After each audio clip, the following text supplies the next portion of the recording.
tidak permanen atau unsteady. Nah, jadi kalau kita mengevaluasi aliran di muara sungai menggunakan aliran permanen, benar apa nggak salah? Ya, kurang benar. Kalau kita melihat alirannya sepanjang hari gitu. Kalau hanya 1 jam aja Anda permanen, nggak apa-apa. Padahal kadang-kadang sekarang jam ke 0, kemudian setengah jam, nggak sampai 1 jam. Kedalamannya berubah. Seperti itu. Makanya di muara itu menghitungnya harus memakai unsteady, aliran tidak permanen. Anda baca skripsi yang lama-lama, itu campur aduk. Maksudnya macam-macam, bukan campur aduk. Macam-macam skripsinya. Karena ada skripsi yang menganggap di muara ya dianggap aliran steady. Memang steady satu saat tertentu. Tapi kalau kita melihat dalam kurun waktu yang lebih panjang, mesti unsteady. Dia mendesain misalkan tanggul di muara. Itu cari enaknya, dibuat steady, itu cari enaknya. Dianggap paling ekstrim, mesti aman. Nah, gitu. Tapi kita kalau ngamati aliran di muara dari waktu ke waktu, mulai jam ke 0 malam hari itu, jam 1, 2, 3 sampai 24 jam, jam ke 24 itu kan berbeda-beda karena pengaruh pasang surut muka air laut. Pasang surut dipengaruhi oleh gaya tarik sistem tata surya dari planet di alam semesta ini ya. Jadi itu kalau tidak ada pasang surut justru mungkin kiamat nanti. Itu sudah diciptakan oleh Allah Subhanahu wa taala ini ya. Sunatullah, kita ini sebagai makhluk di dunia ya tinggal mengikuti aja dari hukum alam yang sudah diciptakan. Kemudian dalam pelajari aliran ini perkembangan pengetahuan itu pengaruh pasang surut terhadap aliran di muara itu menggunakan konsep aliran klasifikasi aliran tidak permanen atau unsteady flow. Nah, yang bagian saya ini adalah aliran masih aliran permanen ya. Aliran permanen ini sebagai asasi aliran fungsi ruang ya. Fungsi ruang itu ada aliran uniform itu aliran seragam ya. Aliran seragam itu di setiap titik atau setiap tempat ke dalam airnya tetap. Nah itu. Nah, konsep dasar aliran tidak seragam. Nah, aliran seragam diterangkan oleh Pak Yanu ya. Nah, ini bagian saya konsep dasar aliran tidak seragam dengan tempat yang lain kedalamannya dia akan berbeda gitu ya.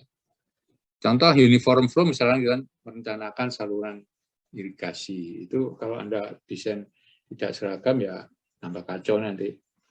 Nah, aliran tidak seragam ini misalkan di sungai, sungai alam itu, bukan yang maha kuasa menciptakan alam semesta ini, ya. Kemudian air di mata air, kemudian ada hujan, dia akan membentuk apa itu namanya alur sungai melewati zona yang lemah, dari topografi yang lemah akan menjadi aliran menjadi apa ini lembah ya, bagian lembah. Kalau Anda belajar namanya ilmu ukur tanah itu kan bagian punggung dan lembah. Nah, ini bagian sungai, bagian mengalirkan aliran lembah. Nah, dia itu kan 25 meternya kadang berubah penampangnya, berubah kedalaman, sehingga kedalaman air kalau dia semakin melebar, kedalaman airnya akan turun. Kalau dia menyempit, dia akan naik kan gitu. Nah seperti itu dipelajari dalam konsep dasar aliran tidak seragam atau non-uniform flow. Nah, ini sebagai awal saya sampaikan. Ini bagian saya. Dan unsteady tidak ya. Rasanya unsteady itu nanti secara khusus untuk S2. Tapi kalau Anda mau tahu cara ngitung, artinya kalau cara ngitung persis itu jelas butuh waktu ya. Belajarnya lama, saya sendiri lama ya. Terus membuat programnya, ya nggak gampang, harus menguasai bahasa program dulu, terus menguasai matematik, kalau unsteady itu, terus hidrolikanya. Ya. Orang belajar hidrolika mulai saya insinyur, ST, sarjana teknik. Nanti Anda bisa mendapatkan insinyur ikut kursusnya PI 1 tahun atau 6 bulan. Udah tambah titelnya insinyur boleh. Cuma bayar ya. Bayar, kemudian membuat makalah atau gimana, terus ada pengujinya, nanti Anda dapat sertifikat insinyur. Jadi insinyur ST gitu ya. Nah itu. Seorang sarjana teknik maupun insinyur harus paham tentang, pertama yang menguasai bidang hidrolika harus paham. Ya itu unsteady level S2 karena itu harus belajar bahasa program, matematik, terus hidrolika. Nah, hidrolika ini prinsipnya sebenarnya hanya 3 ya. Bahasa hidrolika hanya konservasi massa, gitu ya, konservasi energi, dan konservasi momentum. Mulai insinyur, master, magister, ya. Ada yang menyebut magister atau master, S2, sampai S3, doktor. 3 itu yang diperlukan. Cuma tingkat kesulitannya yang berbeda-beda ya. Kalau S2 sudah sampai unsteady. Nanti dokter dipoles lagi, penelitiannya diperdalam menjadi doktor. Tapi ilmunya itu sebenarnya level S2 sudah dapat semua. Nah, itu kalau saya dari S2-nya UGM ya. Itu. Nah, makanya kenapa saya menyampaikan kenapa yang unsteady tidak, yaitu. Jadi ada pentahapan orang belajar itu mulai dasar, kenapa kalau nggak langsung doktor aja, setelah doktor aja nggak usah S1. Gitu. Dia berjenjang sehingga akan semakin menguasai menjadi lebih sempurna lah gitu ya. Baik, ini sudah dicatat ya sambil ngomong-ngomong. Tak tutup, ini bahannya sudah masuk. Bahannya sudah saya share PPT-nya ini ya. Oke. Jadi saya ngajar bendungan tambah apa ini? Keburu waktu, setelah kuliah baru saya share bahannya. Baik, saya tutup.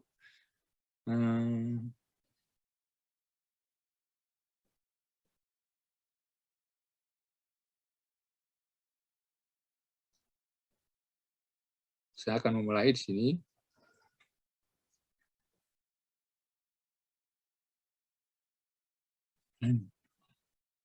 Pasti.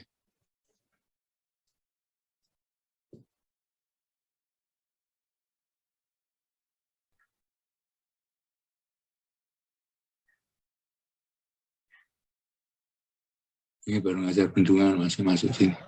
Oh ini dulu ya, ini dulu ya. Ini dulu ke KPM-nya dulu. Kelas B sampai F saya ngajar banyak dulu. Sekarang hanya 2 kelas, nggak masalah, tergantung pimpinan manut saja. Saya akan wayang ada dalangnya. Dalangnya ya pimpinan itu manut saja. Ke-9 konsep dasar aliran tidak seragam. Itu penurunan dasar, penurunan persamaan dasar. Nah, tentunya penurunan itu panjang sekali, mungkin nanti langsung ke arah praktisnya saja. Kemudian ini masih gitu, ini non-uniform flow untuk profil muka air, latihan di sini. Kemudian perhitungan profil, metode integrasi grafis, integrasi numerik, gitu ya. Kelihatan saya mulai menyinggung ini nanti. Kemudian tahapan langsung, tahapan bertahap. Nah ini, kelihatannya yang ini apa ya? Saya hanya memperkenalkan saja ya, karena ini penulisannya harus menggunakan apa itu? Menggunakan numerik itu ya, harus numerik ini, harus pakai program. Saya menunjukkan persamaannya untuk ilmu Kakuta itu kayak apa itu ya. Ini sebenarnya penyelesaian persamaan untuk menyelesaikan atau mencari misalkan kedalaman air dari tempat satu ke tempat lainnya. Itu jadi memang banyak sekali metode numerik ini supaya lebih teliti. Tapi tidak harus pakai ini ya. Artinya penyelesaian bisa menggunakan kalau coba-coba itu kita mungkin bisa cukup dengan Gulsik misalkan ya, kayak Gulsik. Atau kalau di apa namanya nih, Excel ada lagi ya selain Gulsik, silahkan lah. Saya lupa namanya. Ada ya, ada apa program yang mendukung gitu ya. Tapi dalam Excel, tapi kelihatannya harus dikonekkan dulu ya, konekkan dulu. Tapi kalau yang langsung dalam Excel-nya itu kelihatannya Gulsiknya itu ya, bisa langsung isi semua fasilitas ada. Kalau yang lain itu apa Apple apa itu ya, Apple itu kan untuk istilahnya kalau kita mencari interval tertentu, mencari nilai-nilai di tengahnya. Ya. Tapi ini penyelesaian untuk coba-coba selain Gulsik, silakan pakai yang apa itu. Saya agak lupa namanya ya. Tapi ada ya. Mungkin ada yang pakai itu. Nah, ini nanti saya arahnya aja ini. Ya, arahnya. Ini karena dengan program untuk penyelesaian, tentunya harus menguasai bahasa programnya. Nah, paling tidak Anda menguasai sampai 12 ini. Ya. Ini lumayan, S1 saya. Ya. Untuk non-uniform steady flow. Jadi aliran tidak seragam permanen ya.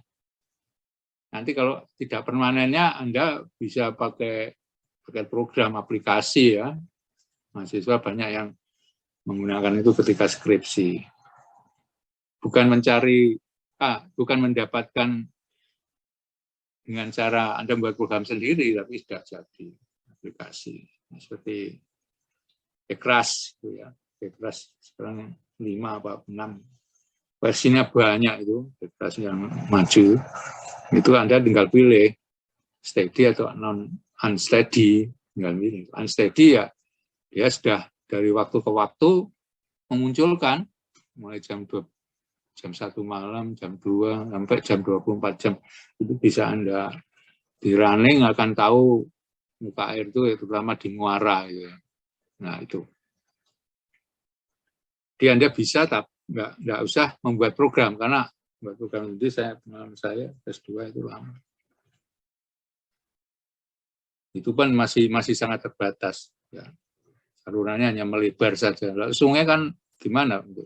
Trapezium dari hulu 15 meter ke hilir katakan menjadi 50 meter. Nah, itu masih gampang kan bentuknya.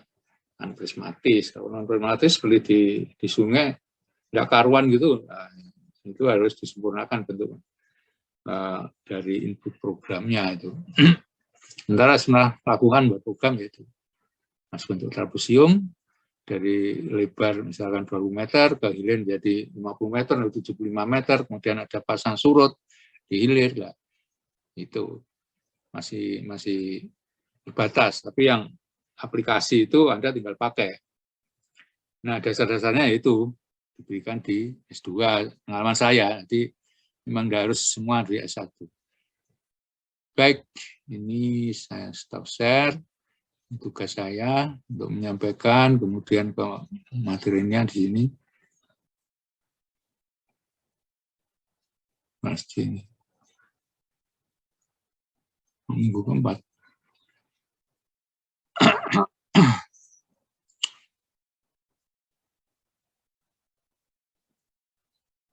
Oh ini,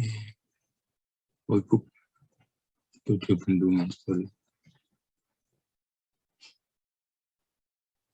Ya sekarang ini ya.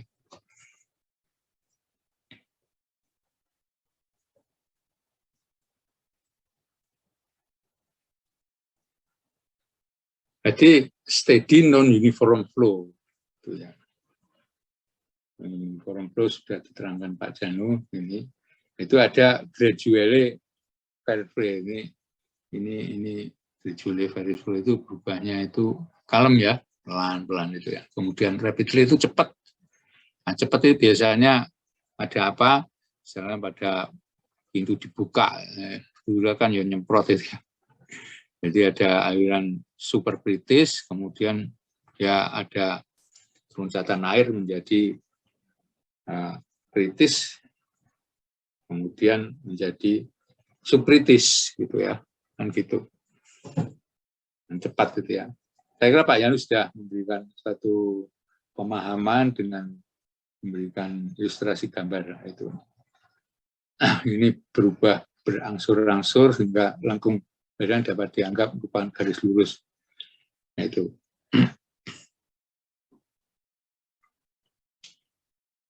Nah, ini ada energi kinetis. Energi kinetis itu berhubungan dengan kecepatan U kuadrat per 2G atau V kuadrat. Ada buku lain yang menyebut dengan V kuadrat per 2G. Ya, silakan Anda boleh. Makanya kita baca buku lebih dari satu seperti itu. Nah, ini saya sampaikan rapid variable itu secara cepat itu tadi ya. Ini loncatan air, salah satu tipe aliran itu loncatan air bisa dibuka pintu. Bisa setelah aliran peluncur, kemudian di peredam ini dia meloncat. Nah, karena ada perbedaan kemiringan, yang satunya curam, kemudian menjadi kemiringan yang sangat landai, artinya kemiringan saluran lebih besar dari kemiringan kritis, gitu. Makanya kita harus tahu kemiringan kritis ini. Dia akan jadi aliran superkritis, kemudian berubah menjadi saluran yang kemiringan dasarnya menjadi landai, ya. Landai berarti apa? Dasar saluran kemiringannya lebih landai atau lebih kecil dari kemiringan kritis. Ya. Kemiringan kritis ini saya yakin Pak Yani sudah menyampaikan ya. Itu. Nah, kira-kira seperti ini. Ya, kalau curam kalau kemiringannya ini lebih besar dari kemiringan kritis, jadi cari kemiringan kritis. Dari penampangnya apa? Penampakan kotak, trapesium, saya kira sudah diterangkan oleh Pak Yani. Nah, ini dalam aliran ini ada alfanya. Alfa ini adalah koefisien energi ya. Koefisien energi atau koefisien energi kinetik adalah koefisien Coriolis, karena yang menemukan Pak Coriolis. Ya. Koefisien Coriolis, sehingga disebut koefisien Coriolis ini koefisien energi. Kan ini juga sudah diterangkan bahwa dia kemiringan ini lebih besar dari kemiringan kritis penampang, dia akan sangat tipis nanti di sini. Jadi biasanya pada peluncur, pada bendungan, makanya ini dasar ya. Ini dasar, kalau Anda menguasai ini nanti ngitung aliran di pelimpah, mulai pelimpah, saluran transisi, peluncur, sampai peredam energi, pada hidrolika terapan itu ya, di hidrolika model kalau Anda sudah lihat di hidrolika terapan, ini hidrolika saluran terbukanya harus menguasai. Sebenarnya nggak sulit ya, tidak sulit. Pemahamannya baik, saya kira cepat menyesuaikan. Apalagi kalau Anda berkesempatan untuk praktek kerja di lab. Menguasai ini ya cepat sekali menyesuaikan. Atau skripsi. Nah, ini DH, DS. Atau D per D boleh. Ya, boleh. Itu jarak E-nya apa? Ini D itu maksudnya ini apa? Ini turunannya ya. Ya. Sebenarnya notasinya nggak seperti ini kan. Sebenarnya kalau kita ini karena ketikan kan seperti ini. Ketikan lama. Jadi kalau yang baru Anda pakai apa itu simbol itu kan tidak seperti ini ya. Nah, turunan itu ya. DE per DE atau DH per DS silahkan sama aja ya.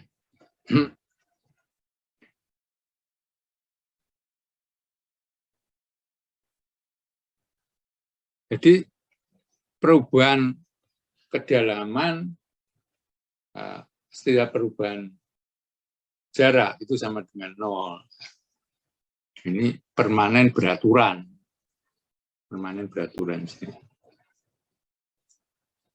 Nah, seperti itu saya nggak akan menerangkan yang sulit-sulit ini. ya. Apa dari penurunan ini ya. Tapi yang jelas sesi nanti dari sini itu ketemunya C akar R. R adalah jari-jari hidrolis ya. Jari-jari hidrolis atau upper P ya. Upper P itu jari-jari hidrolis kali SF.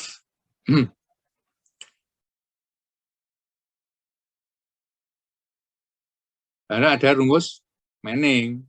Manning seper N. Seper N, R pangkat 2/3 ya. S pangkat setengah. Kan beda. Strickler sama dengan K, R pangkat 2/3, S pangkat setengah. Ya. Karena koefisiennya ini sama dengan hampir sama dengan seper K. Ataukah sama dengan seper N. Itu aja. Nah, C ini CSI beda. Kalau Anda di model, membuat model, mesti dihitung ada skalanya. Kekasaran di bangunan realnya lapangan dengan di model akan beda. Berdasarkan skala. Tapi kalau C sama. C-nya sama. Itu yang bedakan. Anda pakai C-nya di model dan di lapangan sama. Nah, itu nanti kalau Anda belajar permodelan ya. Nah, kita enggak lari ke model ya, enggak usah mikir itu lah. Ya. Kecepatan. Banyak rumus kecepatan. Nah, nanti kalau dia itu C-nya itu di atas 100, seperti ini berarti hidrologinya apa? Hidrologi halus. Nah, kok sungai itu kan kasar ya, kira-kira hidrologi kasar itu. Hidrologi kasar itu C-nya ini kunci-kunci loh ya. Itu kalau 40 lah. Biasanya 40 itu hidrologi kasar. Itu. Nah, saluran yang halus sih pada apa? Kalau saluran terbuka, misalnya di saluran irigasi, itu C-nya bisa 100. Gitu. Tergantung kalau di lining semua ya bisa 110. Gitu. Atau nanti transisi paling enggak, kalau ada kasarnya mungkin ya 80. Ya enggak mungkin 40 lah, seperti itu. Nah, di sungai kan kasar ya, hidrologinya kasar, C-nya berapa. Itu angka-angka itu, tapi nanti Anda bisa, di sungai bisa menghitung C-nya ya. Ya, di transfer sedimen kan ada tuh. C-nya sebenarnya 18 log. 19 log. 12 R per KS per apa? 2/3 kali tebal lapisan laminer. Nah, itu. Saya mereview ya, Pak Yani, saya sudah nerangkan mengenai C ini ya. Yang hubungannya dengan tebal lapisan laminer. Tebal lapisan laminer apa rumusnya? 11,6 lupa. Hubungannya kebawahan geser dan viskositas. Ya. 11,6 kali kecepatan geser ya, dibagi viskositas. Terus satuannya meter kuadrat per detik. Atau viskositas dulu. Nah, viskositas dulu ya kelihatannya, karena 10 kamar 6 biasanya meter kuadrat per detik. Viskositas dulu. 11,6 kali 12 bagi kecepatan geser. Karena viskositas itu berdasarkan suhu, misalkan suhu 20 derajat mungkin 1 kali 10 pangkat 6 meter kuadrat per detik. Nah, itu dibagi kecepatan geser meter per detik, tinggal meter tebal lapisan laminernya. Itu di transfer sedimen, kaitannya ke sana, saya mengkait-kaitkan aja. Ya, jangan dipikirlah kalau Anda bingung. Nah, itu ya. Nah, ini dia per DS itu tak berhingga. Ini hubungannya ini untuk mencari kedalaman kritis juga bisa ya. Kedalaman kritis daripada saluran segi 4, kedalaman kritisnya rumusnya beda dengan trapesium. Nah, ini yang menerangkan Pak Yanu, ya, kesuwen Langkonenan. Hubungannya ini, ya, hubungannya ini.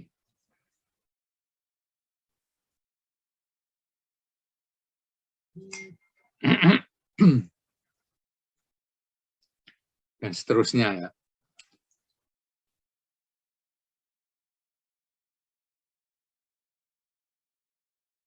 Ada kedalaman kritis, ada kecepatan kritisnya akhirnya, ya, kecepatan kritis.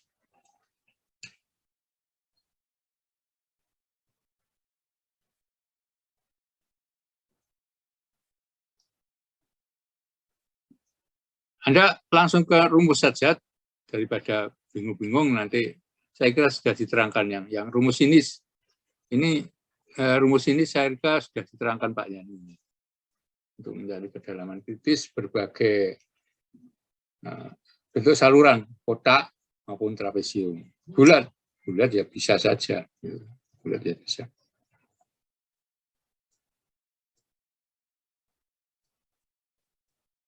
Nah, hubungannya itu harus dicari kedalaman kritis masing-masing, kemiringan kritis masing-masing bentuk. Nah, seperti ini. Ini kemiringannya saluran, jadi ini dari profil, ya. Profil didasarkan pada kemiringan saluran, makanya ini M, profilnya M ini Mills-Schulz. Nah, itu kedalaman kritisnya ini lebih kecil daripada kedalaman normal, ya. Jadi saya menindaklanjuti apa yang disampaikan oleh Pak Yanu kemarin, apa ini, uniform sekarang non-uniform. Dia akan landai, ya. Dia landai, sebenarnya S0 dari saluran lebih kecil dari saluran kedalaman saluran kritis, sehingga S0-nya lebih kecil dari S0 kritis. Nah, ini penting ini nanti kalau Anda mendesain apa itu transisi, misalnya saluran transisi di model bangunan. Ini kadang-kadang insinyur baru itu tidak memegang ini, akhirnya begitu dimodelkan tak cocok alirannya. Itu karena penguasaan hidrolika saluran terbukanya kurang. Sebenarnya kuncinya ya di sini. Dia merencana itu. Saya cek loh. Saluran transisinya, maksudnya saluran transisi dari pelimpah ke transisi dia dibuat tenang, kan. Dia ngomongnya tenang, tetapi lupa mengecek ini. Saluran transisi ternyata dia mendekati kritis atau lebih besar dari kritis kemudian. Akhirnya apa? Akhirnya nggak karuan, tidak terjadi tidak terjadi pengempangan, tidak terjadi aliran sub, tapi masih alirannya kritis semua, bahkan menjadi sub. Ini karena penguasaan ini. Jadi sebenarnya gampang, saluran transisi kalau dia sebagai penenang harus seperti ini. Terus buat nol sekarang nama nggak apa-apa. Air apa bisa jalan kalau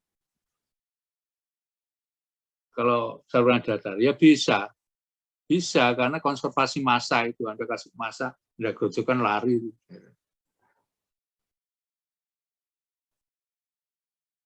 Enggak percaya, ya Anda buat di hidrolika terbuka datar itu, Anda tuangkan lari. Nah, itu karena konservasi massa air. Nah, ini slope. Jadi ini profilnya S. Profilnya S ini. Jadi kedalamannya aliran itu lebih kecil karena apa? Slope-nya itu semakin tajam. Contohnya itu adalah di bangunan peluncur, ya. Nanti kalau bendungan 2 itu terjadi, ya. Atau di hidroterapan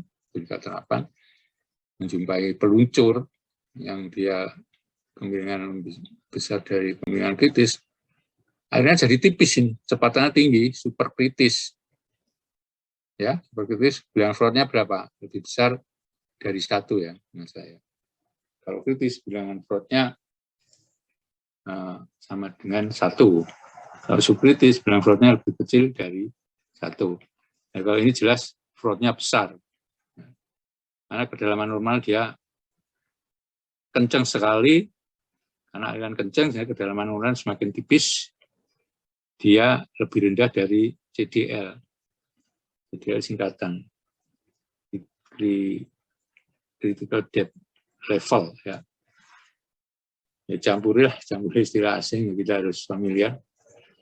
Bagaimana juga kalau pakai textbook asing, ya mesti bahasa Inggris ya.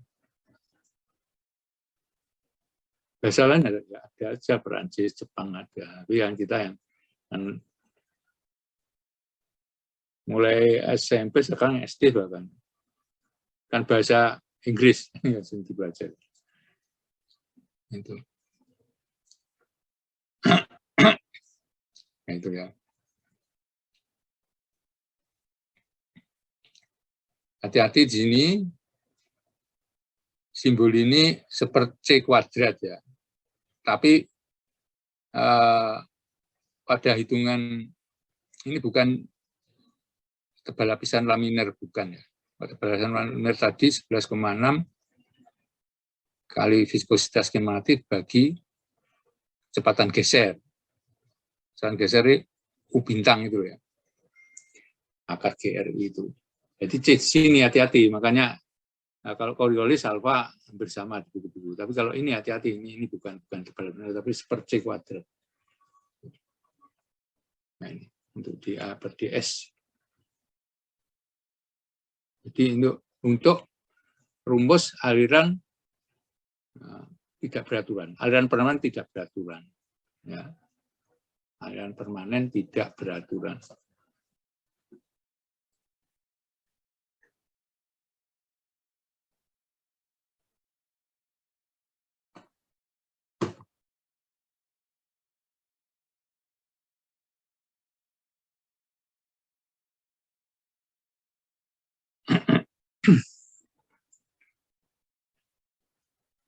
Kemudian kompetisinya bisa dicari di sini. Kalau ini berapa sigma ya? Sigma ada yang sigma besar kan bentuknya segini ya. Ini sigma kecil dan kali G per alfa. P ini ada keliling ya, keliling basah dibagi B. BKR-nya, B kritisnya. Ya, ini sebagai S0-nya.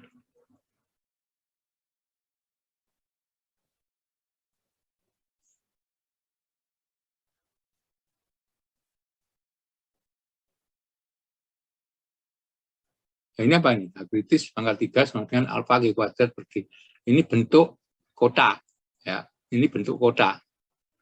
Hanya B, kalau sungai lebar, ini pengaruh kemiringan dianggap kecil, nggak pengaruh ya, dianggap kotak. Ya, seperti ini. Ya, hanya AB kali H. Tapi kalau untuk trapesium nggak sama kan? Nah, itu yang menyebabkan S0 kritisnya itu beda. Ya, ini kritisnya sama dengan akar sepertiga alfa G kuadrat per G. Nah, gitu ya. Kecepatannya ini. G kali G, nah, G-nya ini adalah debit persatuan lebar. Ya. Debit persatuan lebar. Jadi Anda bisa mendapatkan kemiringan kritis tadi. Ini adalah seperti kuadrat ya. Anda masukkan seperti kuadrat, ketemu kemiringan kritis. Alfa dianggap 1 boleh. Alfa itu 1 atau 1,1 misalkan. Nah, bisa dicari. Di aliran dicari bisa alfa itu. Beta juga gitu, bisa dicari. Alfa, beta. Tapi saya nggak mengarah ke sana lah. Itu teoritis nanti di laboratorium. Kalau penelitian yang benar itu alfa dicari. Nggak mesti 1. Tapi dalam hal ini dianggap misalkan 1. Gitu. Sehingga ini tinggal seperti kuadrat kali G. Atau G per C kuadrat. C-nya sesi tadi. Ya. Ini profil trapesium. Nah, trapesium juga ada tadi. Kan? Ini kalau sigma ini kali G per alfa, ini tadi untuk bentuk kotak. Nah, trapesium ditambah M-nya ini, kemiringan ini ya. Ini berapa? Ya. Nah, T itu adalah lebar muka air ya, T itu B plus M kali H. Rumusnya gitu.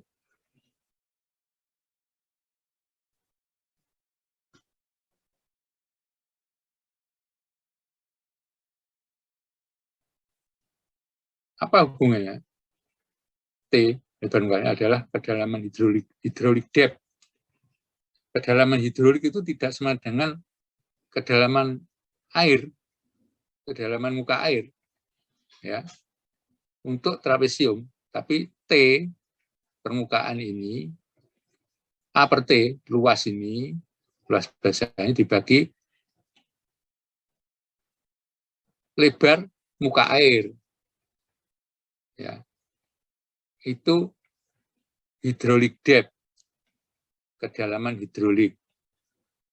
Khusus untuk bentuk segi 4, ya, karena M-nya 1, hidrolik depth itu A per T kan, A per T ya sama dengan kedalamannya ini. Ya, karena apa? T-nya sama dengan B. A per T ini B kali H. Ya, nah, B-nya sama dengan T, dicoret. Sehingga kedalaman hidroliknya sama dengan kedalaman air. Itu yang A per T itu. Kemudiannya ini saya mengulang ini, mestinya sudah diterangkan Pak Janu. Ya, kita tidak perlu bosan, karena belajar ya diulang-ulang. Ya, diulang-ulang sampai bosan makanya supaya nyantol di pikiran itu. Dosen apal ya karena sering berulang-ulang membaca, sering berulang-ulang ngomong, ya. Tapi enggak semua hafal ya. Tapi prinsipnya harus paham, prinsip-prinsip harus kepegang. Nah itu, jadi kalau Anda mencari kemiringan kritis, ini kemiringannya itu nanti akan, kalau dia landai, ya itu tadi profil aliran ditinjau dari ini apa, tingkat kekritisan ini ya.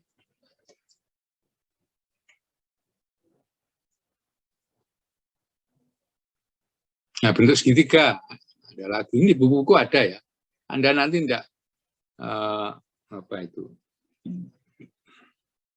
enggak mendownload yang apa-apa, ada buku-buku namanya pengituran terbuka,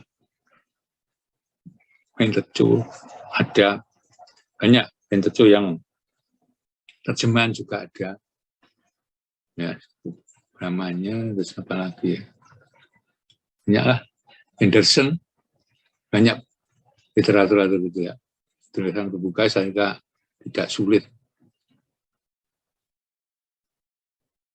Punya Pak Profesor Bambang Triatmojo ada. Kemudian saya nggak nulis ini ya, saya nulis teknik pantai. Yang lain-lain belum sempat nulis. Nah itu. Nah ini bentuk segitiga. Kalau Anda pengen tahu cara nurunkannya nanti seperti ini gitu ya, penurunannya enggak, matangannya seperti inilah. Jadi untuk mengetahui kedalaman saluran kritis, kemiringan kritis dari bentuk segitiga. Nah, profil lingkaran juga gitu. Wow. Ngapain kita buat lingkaran mencari kemiringan kritis? Nanti kalau Anda mendesain terowongan, harus dicari dulu kemiringan kritisnya terowongan ini berapa, terus Anda di lapangan berapa. Karena di lapangan terowongan itu bergantung topografi ya, topografi. Ini nggak tahu, ini semester genap ini semester 2 atau semester 4. Kalau Anda masih semester 2, mungkin yang saya omongkan agak bingung. Ya apa terowongan? Ini saya ini ngajar bendungan ya. Bendungan 1 tentang terowongan. Nah, di lapangan kondisi topografinya kadang curam. Nggak mungkin kita membuat saluran itu kemiringannya lebih kecil dari saluran daripada lebih kecil dari kemiringan kritis saluran. Rata-rata kan dia bentuknya bulat. Memang masuknya itu kotak itu terowongan itu bulat atau konduit ya, konduit dikali. Kalau diledakan, ya, nanti pakai dinamit itu buat terowongan, nah, itu namanya terowongan. Tapi kalau dia digali bentuk bulat itu namanya konduit. Ya. Nah, itu harus dicek supaya tahu alirannya. Kita ngecekinnya. Nah, jadi supaya tahu bayangannya buat apa kita belajar sulit-sulit. Nanti ada terapannya, Mas, Mbak. Maaf ya, kalau ini semester 2. Makanya belum punya bayangan semester 2, kayak apa. Miringan kritis, bentuk bulat, apesium, kotak. Pada peluncur biasanya kotak. Jadi ada, itu lagi-lagi kebendungan 2. Atau di dulka terapan nanti. Setelah pelimpah, transisi, peluncur. Itu mesti kemiringan saluran lebih besar dari kemiringan kritis. Kalau peluncur gitu konsepnya. Mesti Anda ngitung. Jadi bisa membayangkan, nanti seperti ini kira-kira. Ya. Kalau milsub berarti kedalaman normal atau kedalaman aliran itu lebih besar daripada kedalaman kritis. Kalau steep slope, kedalaman normalnya lebih kecil dari kedalaman kritis. Nah ini dicek, biasanya dicek. Tapi kalau peluncur kita miring temen nggak usah, itu nggak apa-apa, gitu ya. Miringan kritisnya ini.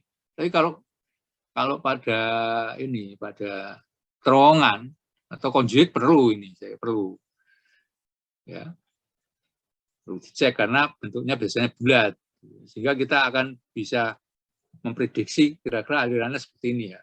Nanti kalau dimodelkan harus cocok. Jadi kalau sampai bangunan yang dihitung oleh sang insinyur kemudian dimodeli jauh berbeda performanya, itu yang salah insinyurnya itu, bukan modelnya. Nah, model itu gampang ngeceknya, elevasinya dicek sudah benar, dialiri, bentuknya benar, diameternya, ya wes. Kalau fenomena alirannya berbeda sedikit nggak apa-apa, biasa ya, karena perbedaan kasaran tadi, perbedaan apa itu kekasaran Cesi maupun kekasaran Manning, ya, kalau Anda pakai Manning. Masalah itu, tapi selisihnya sedikit. Kalau besar, nah itu insinyurnya yang salah. Dulu sekolahnya dipertanyakan, maaf ya, nggak ikut kuliah atau ikut kuliah nggak apa-apa, asal belajar. Ya. Itu penemu-penemu dunia itu ya otodidak rata-rata itu, kan gitu, otodidak, belajar sendiri. Guru itu hanya pengarah tok. Anda tidak pakai guru, kalau Anda mampu belajar mandiri ya jadi orang hebat. Utama kemandirian. Nggak ikut kuliah, nggak boleh. Asal belajar. Ikut kuliah nggak belajar ya sama saja. Nah itu. Nah, ini persamaan kedalaman air normal seperti ini ya. Jadi ini untuk menghitung apa ini? Ini kebesaran nih, kecil aja. Mari ketutup. Oh. Nah, gini aja. Nanti biasa baca teorinya ya. Jadi profil muka air, ya. Ini ada ds, dh per ds lebih besar dari 0, dan dh per ds itu dari 0, jadi drawdown, ya. Ini backwater, jadi backwater ini berarti backwater berarti pengembangan pada bendung, seperti ini drawdown, jadi dia akan turun, ya, kurang. Kalau lihat persamaannya apa? Berarti bentuknya kotak. Kan gitu berarti.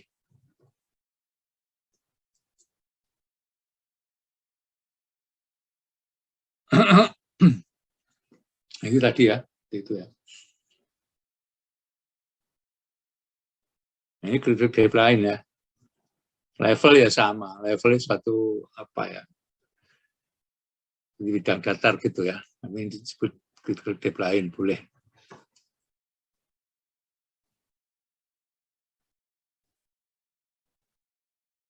Nah itu tadi. Nah, Kak jadi ingat ini.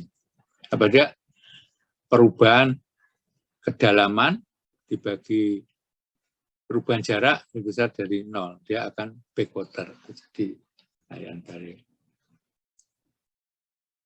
Dan seterusnya ini ya. Nanti bisa baca sendiri, waktunya sangat terbatas di sini.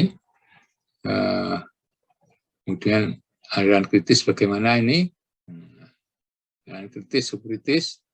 Subkritis tadi apabila kedalaman aliran itu lebih besar dari kedalaman kritis. Kalau aliran superkritis, kedalaman aliran lebih kecil dari kedalaman kritis.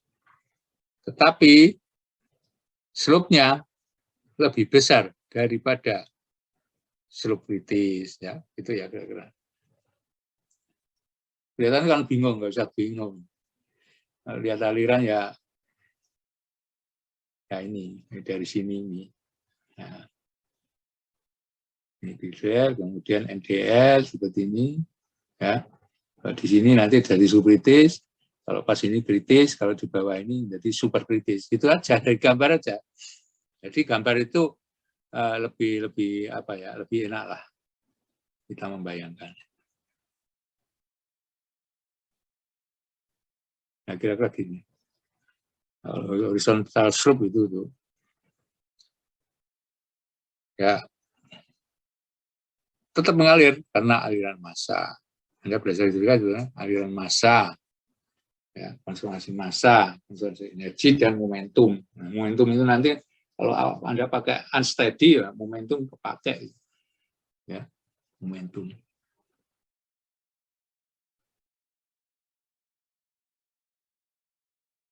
Nah ini namanya profilnya M. Kalau zona 1 seperti ini dia M1. Kalau di bawah dia kondisinya di superkritis, misalnya M3. Gitu. Mid sub ada mid sub itu. Ini fenomena ini ya, fenomena aliran. Nah, ini kalau dia salurannya datar, berarti seperti ini ya. Kita mengalirkan aliran, satu ember dia gerak dia. Dia akan gerak. Tapi tentunya di sini sudah membatas. Anda kasih air, datar dia akan gerak. Di sini dia jatuh, dia akan gerak. Ya, akan gerak ke kanan. Gitu. Tinggal kalau dia posisinya di sini dia akan subkritis. Kalau di bawah superkritis. Ini bentuknya gini. Profilnya H namanya. Tapi kalau middle slope dia profilnya M. Nah, seperti ini ya. Nah, gitu. Middle slope seperti ini. Hanya 1 dan 3. Ya, tuh. Jadi kita lihat gambar kayaknya.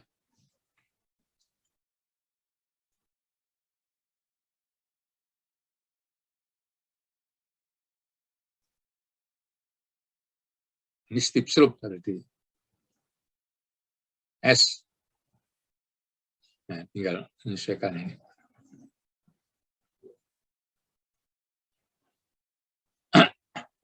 Adverse slope apa?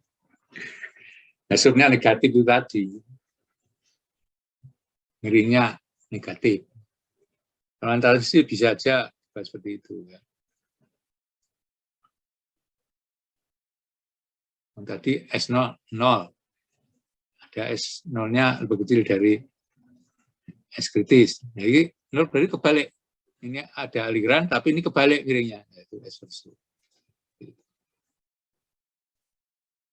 Nah, hitungan profil aliran seperti ini. Jadi ada berbagai macam metode di sini. Ini kelihatannya integrasi grafis ya. Nah, kembali ke rumus yang tadi itu ya. Nah itu. Ini rumusnya dia per ds atau rumus lain bisa dE per dx, nggak usah bingung, dan seterusnya. Nah, ini metode integrasi grafis. Udah habis ya? Waktunya. 11.50. Nah, 1 jam ini, saya harus taat itu, nanti bisa dimarahi.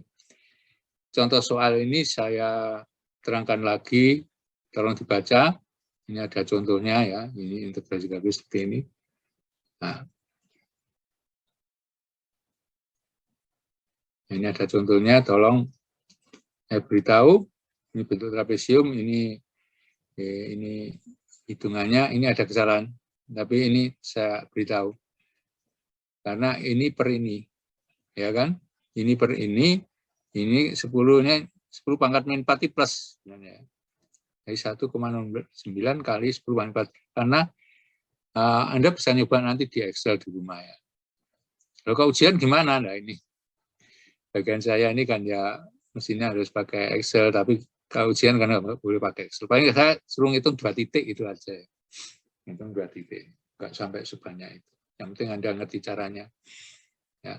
Nah, ini jaraknya mulai jarak ke 0, terus jamak kumulatif, ini 0 tambah ini, terus ini tambah ini tambah ini. Nah, ini ada kopinya yang buruk itu. Nah ini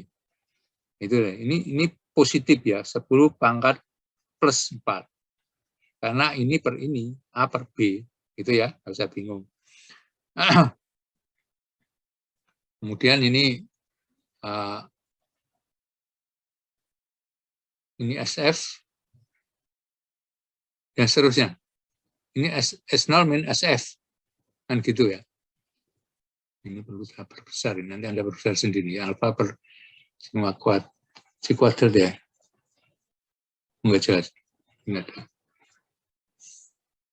Per B, lebar muka air. Nah, ini ada kesalahan sini.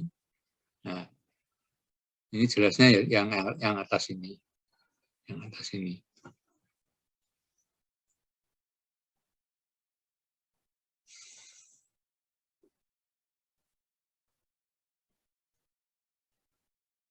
Saya kira enggak, Anda ikuti nanti saya kira enggak sulit.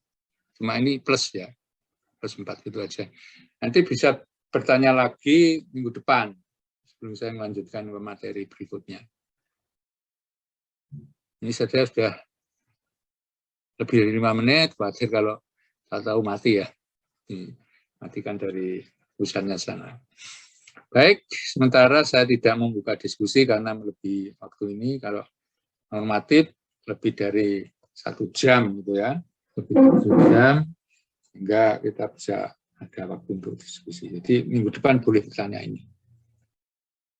Ini materi saya hari ini sampai di sini. Sampai ketemu minggu depan. Terima kasih.